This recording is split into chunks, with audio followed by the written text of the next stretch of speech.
All right, welcome back to the Ireland Contracting Nightly Sports Call. This is our GMC tweet of the night from Joe Block over the Pirates. Most home runs, first two Major League Baseball seasons with the Pirates all time. 74, Ralph Kiner. 44, Jack Sawinski right there ahead of Barry Bonds. Sawinski on pace for hitting, maybe breaking the Major League Baseball record right there. He's ahead of Bonds, so he's got a long way to go into the Pirates. But we do have Bucco fever, because they've won 4 of the last 5 series, 3 straight against the Nationals, and 11 of their last 16. So, yes, they are on pace. They are on pace to be better than the 74 wins that I predicted. Yeah, they hit everybody's Vegas overs of either 67.5 or 68.5, and now they have a chance to win 70-odd games and, I don't know, do something crazy and, only lose 2 games the rest of the season and go 82-80 and back into a playoff spot. Wouldn't that be something? You want to know who'd be really happy if that happened? Rob Manfred, because then he'd say, look, a small market team made the playoffs and had great success. Meanwhile, all of us here would be feeling like we were on an ayahuasca trip because this team looked nothing like a playoff team after April 29th until about, the last 16 days.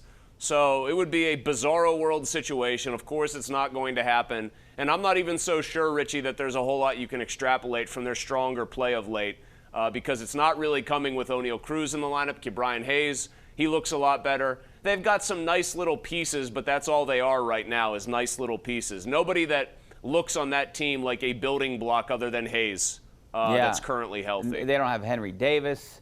Keller, too. I'll say Keller, too, has looked really good. He had another really strong outing again, but this feels like more of a little oddball late-season push than it does anything significant. They don't have 5 starters. They got a long way to go to really be competitive. I think maybe next year they'll take one step and it'll look more realistic that they're competitive in 2025. All right, let's get out to these phone lines. We got a lot of Matt Canada phone calls. Let's go out to Will in McKees Rocks. How you doing, Will? Hey, guys. How are you tonight? Great. How are you? I'm good. Thanks for taking my call, as always. I'd like to talk about Matt Canada, unfortunately, if that's all right. This is perfect. I wanted to thank you. I wanted to know if I'm really fearful that the Cleveland game is going to be a loss. And if we have that, when does his seat start to become hot? I thought his seat was hot a year ago, but he's still here, and I think it's because he's under contract. But, I'd be willing to bet a lot that this is his last year if this offense continues on pace as the way it is. Yeah, but you could understand why people like Will and others would be frustrated, Richie, that you saying, well, he's under contract, which is accurate. You're giving the correct reason why he's not going to go anywhere. It's just very frustrating to see other teams feel like they're more willing to rip off the Band-Aid and pay somebody to go away. The Steelers aren't. In fact, Jerry Dulac in the Post-Gazette said he didn't even expect, in response to a question about Canada's job security and play-calling status, he didn't even expect Canada to be stripped of his duties no matter how bad things get this year. Now, that could always change, I guess, but that doesn't say a lot for the Steelers kind of reacting to things when they weren't being reacted to. And the other thing I would say is about that Cleveland game, Richie. I think this is one where if the Cleveland Browns just come out, do not get in their own heads about trying to make Deshaun Watson the focal point and run Nick Chubb all the livelong day, I have a feeling that they'll walk out of Acrisure Stadium 2-0. I really do. And that team, by the way, Richie, did not allow a pass play of 15 yards in the first week of the season. Only they and the Falcons were that stingy. So you're out of the frying pan and into the fire with that Browns defense here. Yeah, I don't have a good feeling about this game either, and I said it. I think we talked about it last week. I thought the Steelers were going to win. I picked them to win a close one. It's just maybe because I overestimated the Steelers and I underestimated San Francisco. But I said, and I remember we talked about, don't be surprised if I'm wrong that they're 0-3. The Browns going to be a tough game, and they can't win on the road. They hardly ever win on the road when they're playing the Raiders. All right, let's go out to the phone lines again. John, how you doing, John? Hey, I'm doing great. Thanks, Richie and Chris.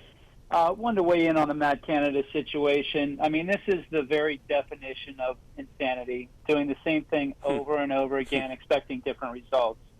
And the person who, in my opinion, doesn't get as much blame as they should is Art Rooney II. And I hate to say that on his birthday here, but the fact is he was too too lazy and too cheap to do anything last January. He acts like it was going to be this monumental undertaking to bring in a new OC. Teams do it all the time, and there was no reason why we didn't do it also. It's just so frustrating as a fan. Yeah, John, I get what you're saying, but maybe there's more to this, Chris. We know Art wants to establish a run game, and maybe he's hoping that they all thought they had the running back and the team to do that. I mean, even wanting to establish the running game, it is important, but it's such an antiquated concept. It's a passing league.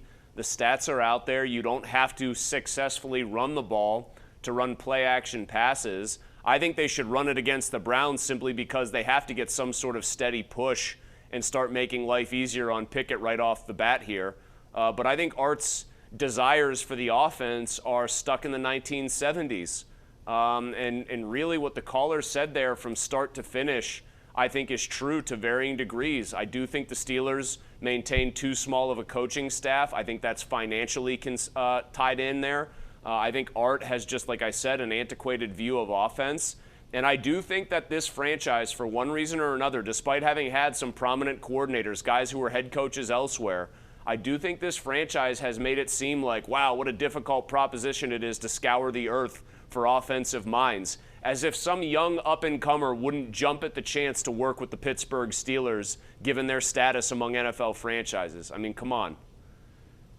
Yeah, and it doesn't help that this offense is missing their best receiver, their number one receiver, and potentially two offensive linemen are dinged up a little bit. So who knows? They've been limited in practice, going to be probably questionable. I'm guessing they play Chooks and Daniels, but that's really going to hurt this offense as well. Let's go out to Roland in Castle Shannon. How you doing, Roland?